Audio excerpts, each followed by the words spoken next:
클럽의 조명은 여전히 숨을 쉬듯 깜빡이고 있었다. 새벽 2시, 사람들은 흐느적거리며 음악에 몸을 맡기고 술잔을 부딪히며 속을 태우고 있었다. 하유는 소파에 기대 앉아 비워진 잔을 바라보았다. 탄산 섞인 술이 목을 타고 넘어가며 쓴맛을 남겼지만 지금은 그 쓰디쓴 맛조차 위로 같았다. 혼자 마시면 더 쓰지 않아요? 낯선 목소리가 다가왔다. 하유는 고개를 들어 그녀 앞에 선 남자를 바라봤다. 말끔한 슈트, 정돈된 머리, 하지만 어디선가 외로움이 묻어나는 눈빛. 하유는 대답 대신 비어있는 잔을 그의 쪽으로 슬쩍 밀었다. 그럼 덜 쓰게 해줘요. 그날 밤 둘은 이름도 이유도 없이 서로의 공허에 스며들었다. 하윤이 눈을 떴을 땐 호텔의 창깬 아침 햇살이 스며들고 있었다. 옆자리는 비어 있었다. 잠깐 누군가 있었던 흔적만이 남아 있었다. 탁자 위에 접혀 있는 종이 한 장. 그녀는 조심스럽게 펼쳐보았다. 곧 돌아올게. 심장이 미세하게 떨렸다. 하지만 곧 입꼬리를 씁쓸하게 올렸다. 그래, 다 그런 거지. 그날 하유는 미련 없이 호텔을 나섰다. 다음 날 평소처럼 출근했고 이후로도 특별한 일은 없었다. 적어도 몇 달 전까지는 그랬다. 2줄이었다. 임신 테스트기에 선명한 2줄 던 하유는 숨을 들이켰다. 자신의 몸이 만들어낸 새로운 생명 앞에서 그녀는 논란보다 책임을 먼저 느꼈다. 그녀는 고아였다. 세상에 의지할 누구도 없이 자랐고 그래서 더더욱 이 작은 존재를 포기할 수 없었다. 괜찮아. 엄마가 지켜줄게. 그 말은 결심이었고 시작이었다. 하지만 현실은 결심보다 냉혹했다. 아기는 하루에도 몇 번씩 울었고 통장 장어는 매달 끝을 향해 갔다. 카드값, 분유값, 병원비. 그녀는 야간 편의점 아르바이트에 낮엔 사무보조 일까지 뛰었다. 그러던 어느 날 보호자분 되시죠? 아이가 사고를 당했습니다. 하유는 핸드폰을 떨어뜨릴 뻔했다. 병원으로 뛰어들어가자 은우는 울음을 그친 채 팔에 기부스를 하고 누워 있었다. 팔이 부러졌습니다. 다행히 심각한 상태는 아니지만 기부스를 푼 후엔 재활 치료가 필요합니다. 하윤의 머리가 하얘졌다. 이미 빚은 산더미였고 재활 치료는 보험 적용이 되지 않는 고가의 과정이었다.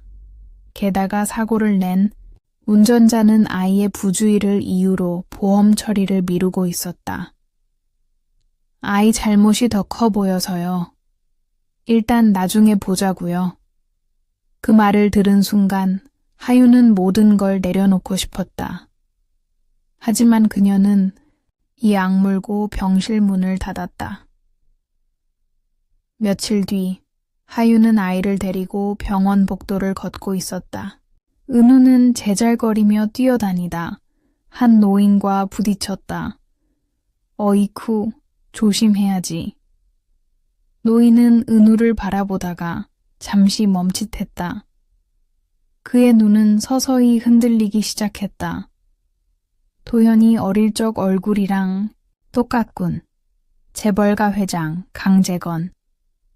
그는 은우를 한참 바라보다 조용히 비서를 불렀다. 아이 머리카락 조심히 챙겨. 유전자 검사야. 며칠 후 하유는 대기업 면접을 준비하고 있었다.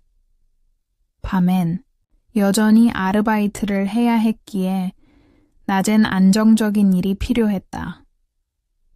서류를 제출하고 정장을 입은 그녀는 낯선 건물 앞에 섰다.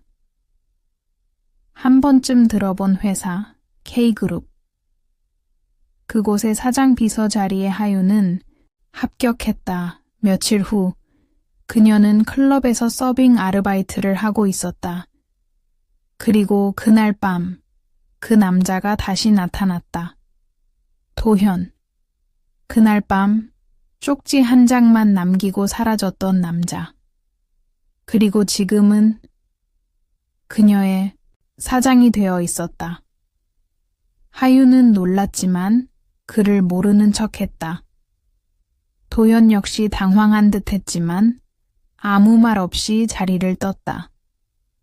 하지만 그날 밤 도현은 술에 약을 탄 채 비틀거리고 있었고 하유는 그를 룸으로 부축해 눕혔다. 그녀가 자리를 뜨려는 순간 그는 손을 뻗어 하윤의 손목을 붙잡았다. 가지 마요. 그리고 또 한 번의 밤이 찾아왔다. 며칠 후 강재건 회장은 유전자 검사 결과지를 손에 쥐고 있었다. 손끝이 미세하게 떨리고 있었고 그의 눈은 종이에 박힌 활자를 몇 번이고 다시 훑었다. 친자관계 99.99% 이즈바이고 그의 입이 벌어졌다가 굳게 다물어졌다. 눈동자가 흔들렸다. 입술은 굳어 있었고 마디 굵은 손은 이미 종이를 구겨놓고 있었다. 이게 내 아들이라고? 회장은 자리에서 벌떡 일어나 테이블을 쿵 하고 내려쳤다. 도연이 그 녀석 대체 무슨 짓을 한 거야? 비서 어미를 당장 찾아와. 당장. 한편 하유는 다시 밖에 된 초대장을 손에 쥐고 깊은 숨을 내쉬었다. 금박으로 음각된 재벌가의 문장. 봉투 안에 단 한 줄의 문장이 쓰여 있었다.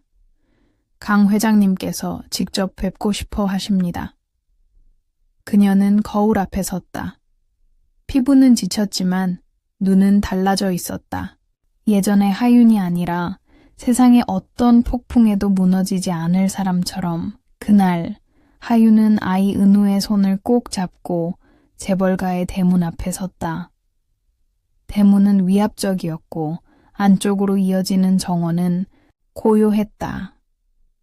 묘하게 숨 막히는 정적 속에서 문이 열렸다. 도현이었다. 예상하지 못한 얼굴에 그의 눈이 크게 흔들렸다. 당신이었어? 그의 목소리는 믿을 수 없다는 듯 낮고 조심스러웠다.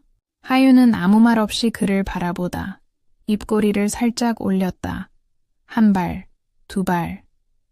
그녀는 천천히 도연 앞으로 걸어가 잠시 주춤거렸다. 그리고는 조용히 자신의 배에 손을 올렸다. 눈빛은 결의에 가득 차 있었고 그 어떤 두려움도 없었다. 기쁜 소식 하나 더 있어요. 도현이 고개를 갸웃하며 바라보는 사이 하윤의 눈동자가 살짝 흔들렸다가 확신으로 고였다. 쌍둥이에요. 그 말이 떨어지는 순간 시간이 멈춘 듯 정적이 흘렀다. 도연은 숨을 삼켰고 그의 눈동자 속에는 놀람과 벅참 그리고 깊은 후회가 뒤엉켜 있었다. 그의 발이 무겁게 움직였다. 천천히, 아주 천천히 하윤 앞에 멈춰선 그는 떨리는 손끝으로 그녀의 배 위에 자신의 손을 겹쳤다. 이 아이들, 이젠 내가 지킬게요. 그리고 그 순간 대저택의 창문 너머 회장은 고개를 숙인 채 조용히 눈물을 훔치고 있었다. 그의 눈엔 자신이 그토록 그리워하던 가족의 그림자가 아주 작게 그러나 분명히 다시 비치고 있었다. 당신이라면 그날 밤의 사람을 다시 사랑할 수 있나요? 다음 회차도 궁금하다면 좋아요와 구독, 알림 설정 꼭 당신의 사랑 이야기를 지켜보세요.